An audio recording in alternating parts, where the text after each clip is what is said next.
Дархан Уул аймгийн Татварын хэлтэс үзүүлж байна. Татварын алмаас хой овогддог гар зургийн уралдаанд манай ангийн хамт олон идэвхтэй оролцож суралцагч цолмон маань тэргүүн байранд шалгарсан амжилттай байна. Ингээд цолмондоо анги хамт олонныхын зүгээс баяр хөөргийг амжилт хүсье.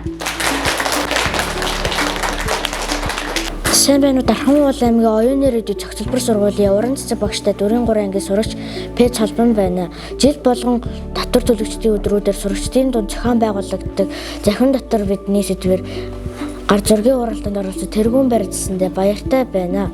Татвар бол улс их орны хөгжил, хүүхэд бидний сурах орчим, эмнэлэг цагтаа онцгой байдлын алба, төрийн үйлчилгээг иргэд бүрт үн төлбөрийг хүлээн авдаг. Миний зурсан зургийн тухайд иргэд бүрт татвараа захимаар төлж, алтан цагаа хэмнэж, үнэтэй цаг хугацаагаар хайртай гэр бүлдээ зориулаарай гэсэн утгатай. Улс их орныхоо хөгжил цэцэрлэлт хүүхэд бидний ирээдүй сайн сайхны төлөө татвараа төлж буй ах эгч нартай баярлалаа.